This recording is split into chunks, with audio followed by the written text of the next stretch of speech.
Perfect, excellent. নমস্কার, আমি doctor PS Niyogi, osteopathy and chiropractic specialist. Chiropractic solution চ্যানেলে আপনাদের স্বাগত জানাচ্ছি। আজ আমাদের সঙ্গে অনেক দূর থেকে আসছেন শ্বেতা ম্যাম আসছেন। কি সমস্যা একটু ওনার মুখ থেকে শুনবো। ম্যাম কি সমস্যা একটু বলুন আমাদের।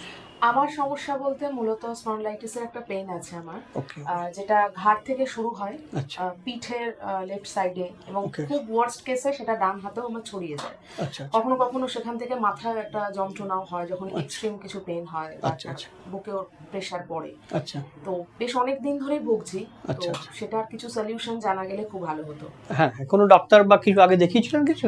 দেখিয়েছি, একটু ঘাড়ের এক্সারসাইজ করি, কিন্তু যেটা হয় যে কাজের প্রেশার থাকলে সবসময় হয় না। আচ্ছা আচ্ছা ফোনে অনেকটা টাইম কাটানো হয়, তারপরে আচ্ছা। ডেস্কটপ কম্পিউটারের সামনেও বসে থাকা হয়, তাতে তো ব্যথাটা যাচ্ছে না? না যাচ্ছে না, মাঝে মাঝেই পেনটা হয়। আচ্ছা, তাহলে আমরা দেখতে পাচ্ছি উনি কিন্তু ডক্টরও দেখিয়েছেন, ওষুধও খেয়েছেন, কিন্তু যেহেতু উনির কাজটা মেনলি ল্যাপটপে বসে করতে হয় আর মোবাইল তো আমরা সবাই দেখি, সেটা কিন্তু ব্যথা রয়েছে। তাহলে সার্ভাইকাল স্পন্ডিলোসিসে কীভাবে আমরা অ্যাসেস করবো আর ট্রিটমেন্ট করবো সেটা আমরা দেখব, সঙ্গে থাকুন। আমরা পেশেন্টের অ্যাসেস করে দেখব কি পাচ্ছি। এখানে ওনার সার্ভাইকালে যেটা ট্র্যাপিজিয়াস, আপার ট্র্যাপিজিয়াস খুবই টাইট হয়ে আছে, এদিক দিয়ে এলিভেটর স্ক্যাপুলিও টাইট, রম্বয়েডস এগুলো ব্যথা করে না, রম্বয়েডস এগুলো সব ব্যথা আছে। আমরা এগুলো সব রিলিজ করব। এই যেগুলো ব্যথা আছে সব, হ্যাঁ, লেফট সাইডে। হাইপার ভোল্ট দিয়ে এগুলো রিলিজ করব।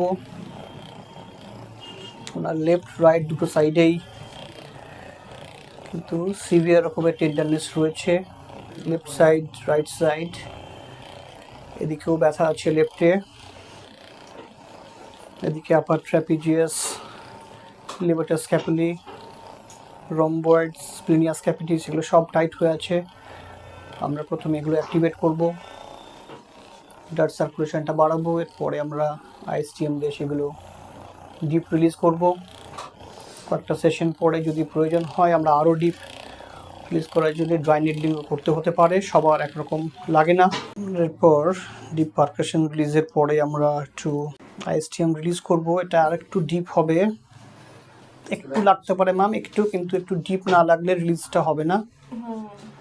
তো একদম সার্ভাইকালের নিচে অবধি আমরা এই রিলিজটা করব।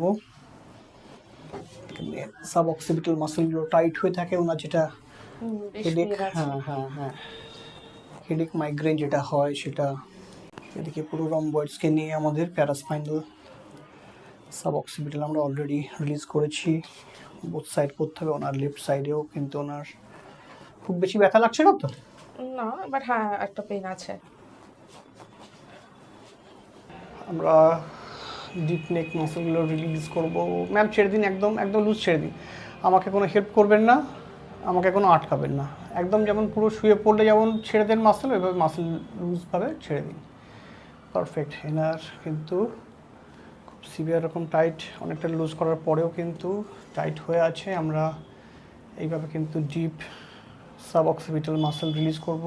নিউক্লিয়ার লাইন থেকে আমরা রিলিজ করছি, হয়তো আপনারা দেখতে পাবেন না, আমার আঙুল একদম ভেতরে আছে। ছেড়ে দিন ম্যাম, একদম লুজ, ভয় পাবেন না, একদম ব্যথা লাগবে না। এদিক দিয়ে এসসিএম, স্ট্যান্ডোক্লেইডোমাস্টয়েড সব মাসল রিলিজ করব। পারফেক্ট, কিছু অসুবিধা হচ্ছে না তো? না। পারফেক্ট। আমরা এরপর যেটা করি সবসময় মাল্টি ডিরেকশনাল স্ট্রেচ করব। ম্যাম একদম রিল্যাক্স রাখবেন, কিছু ব্যথা লাগবে না। যত আপনি রিল্যাক্স রাখবেন আমি ইজিলি করতে পারবো, আপনারও কোনো অসুবিধা হবে না। লুজ লুজ লুজ আমরা এগুলো মাল্টি ডিরেকশনাল স্ট্রেচগুলো করি। আপার ট্র্যাপিজিয়াস, লিভাটার স্ক্যাপুলি, স্প্লিনিয়াস ক্যাপিটিস, সেমিস্পাইনালিস, রম্বয়েডস সব মাসেলের সুন্দর একটা স্ট্রেচ হয়। সঙ্গে আমরা এমিটিও করি, কিন্তু ওনার ব্যথা অনেক বেশি এখন। এমিটি না, জাস্ট রিলিজই করব। রিল্যাক্স রাখুন, বাইল্যাট্রাল দুটো সাইডেই আমরা করব। Relax relax relax relax relax relax. আমাদের কিন্তু খুব সুন্দর রিলিজ আমরা করেছি নেক মাসেল। এবার আমাদের অ্যাডজাস্টমেন্টটা করতে হবে কারোপ্র্যাকটিক। ওনার একটু C5 C6 তার উপরে পোর্শনও একটু সার্ভাইকাল স্পন্ডিলোসিস আছে। ম্যাম একদম রিল্যাক্স, ভয় পাবেন না, ভয় পাবেন না, একদম রিল্যাক্স ছাড়ুন, রিল্যাক্স ছাড়ুন। পারফেক্ট। ব্যথা লাগেনি তো কিছু? না। এক্সেলেন্ট। ছেড়ে দিন, লুজ রাখুন, এদিকেও লুজ রাখুন, ব্যথা লাগবে না, লুজ। এক্সেলেন্ট, খুব সুন্দর, পারফেক্ট। প্রথমবার হলো, কারোপ্র্যাকটিক একদম পারফেক্ট। ভয় পেয়েছেন কিছু? না। এক্সেলেন্ট, খুব সুন্দর রেসপন্ড হবে, খুব ভালো অ্যাডজাস্টমেন্ট হয়েছে। ট্রিটমেন্ট আমাদের অলমোস্ট শেষ হয়েছে। ম্যাম কেমন ফিল করছে এখন? ম্যাম ট্রিটমেন্টের পর কেমন ফিল করছে একটু বলুন। অনেকটা বেটার ফিল করছি, মানে Okay, যখন okay. এসেছিলাম যতটা একটা স্টিফনেস ছিল আচ্ছা, সেটা এখন অনেকটা রিল্যাক্স লাগছে, অনেকটা মানে অনেকটাই, মানে আমি যথেষ্ট স্মুথলি ঘাটটাকে আমি ম্যানেজ করতে পারছি থ্যাংক ইউ, অনেকটা। Thank you so much. Thank you. তাহলে দেখতে পাচ্ছেন উনি কিন্তু যতটা প্রবলেম নিয়ে এসেছিলেন এখন কিন্তু অনেকটাই বেটার ফিল করছেন।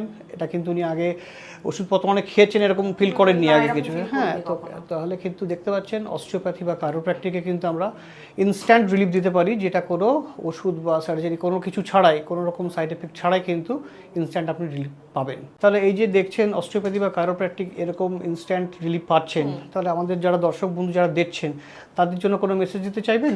অবশ্যই দিতে চাইবো, সেটা হচ্ছে যে যারা এরকম ধরনের নেক পেন বা শোল্ডার পেন এরকম কোনো পেইনে ভুক্তভোগী অনেক দিন ধরে বিভিন্ন রকম ট্রিটমেন্ট করছেন কিন্তু সেরকম কিছু কাজ হচ্ছে না, তাদেরকে বলবো যে এই ট্রিটমেন্টটা অবশ্যই নিন। আমি কিন্তু ইনস্ট্যান্ট যথেষ্ট রিলিফ পেয়েছি, মানে মনে হলো যেন ঘাট থেকে একটা কিছু নেমে গেল। তো যারা দীর্ঘদিন ধরে ভুগছেন তারা অবশ্যই এটার একটা লং টার্ম এফেক্ট পাবেন বলে মনে করি। সো প্লিজ আপনারা ওই ট্রিটমেন্টটা নিন, আমি বলছি ডেফিনেটলি কাজে দেবে। Thank you so much. তারা দেখতে পাচ্ছেন দর্শক বন্ধু, অস্টিওপ্যাথি কারোপ্র্যাকটিক কিন্তু এরকমই কোনো নর্মাল ম্যাসাজ নয়, এটা কিন্তু একটা সায়েন্টিফিক ওয়েতে আমরা ট্রিটমেন্ট করি। এই প্রত্যেকটা জয়েন্ট, প্রত্যেকটা মাসেল, লিগামেন্ট ধরে ধরে আপনার কিন্তু ট্রিটমেন্ট করি, যার রেজাল্ট কিন্তু ম্যাম আপনাদের সামনে বলছেন। ভালো থাকবেন।